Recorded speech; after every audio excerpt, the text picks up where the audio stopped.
गणेश जी ने अपना वाहन मूषक क्यों चुना, इस विषय में कई कथाएं मिलती हैं।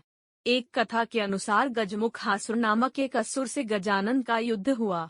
गजमुखासुर को यह वरदान प्राप्त था कि वह किसी अस्त्र से नहीं मर सकता। गणेश जी ने इसे मारने के लिए अपने एक दांत को तोड़ा और गजमुखासुर पर वार किया। गजमुखासुर इससे घबरा गया और मूषक बनकर भागने लगा। गणेश जी ने मूषक बने गजमुखासुर को अपने पाश में बांध लिया। गजमुखासुर गणेश जी से क्षमा मांगने लगा। गणेश जी ने गजमुखासुर को अपना वाहन बनाकर जीवन दान दे दिया। एक अन्य कथा का जिक्र गणेश पुराण में मिलता है, जिसके अनुसार द्वापर युग में एक बहुत ही बलवान मूषक महर्षि पराशर के आश्रम में आकर महर्षि को परेशान करने लगा।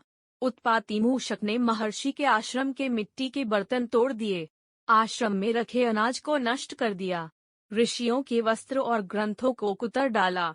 महर्षि पराशर मूषक की इस करतूत से दुखी होकर गणेश जी की शरण में गए। गणेश जी महर्षि की भक्ति से प्रसन्न हुए और उत्पाती मूषक को पकड़ने के लिए अपना पाश फेंका। पाश मूषक का पीछा करता हुआ पाताल लोक पहुंच गया और उसे बांधकर गणेश जी के सामने ले आया। गणेश जी को सामने देखकर मूषक उनकी स्तुति करने लगा।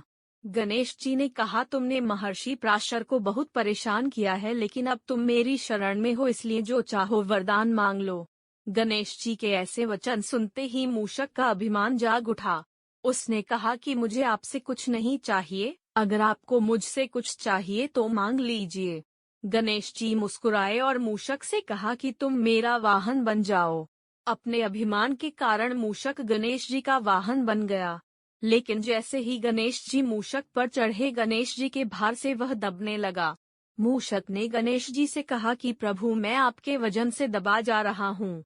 अपने वाहन की विनती सुनकर गणेश जी ने अपना भार कम कर लिया। इसके बाद से मूषक गणेश जी का वाहन बनकर उनकी सेवा में लगा हुआ है।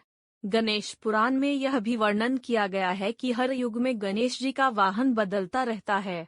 सतयुग में गणेश जी का वाहन सिंह है, त्रेता युग में गणेश जी का वाहन मयूर है और वर्तमान युग यानी कलयुग में उनका वाहन घोड़ा है।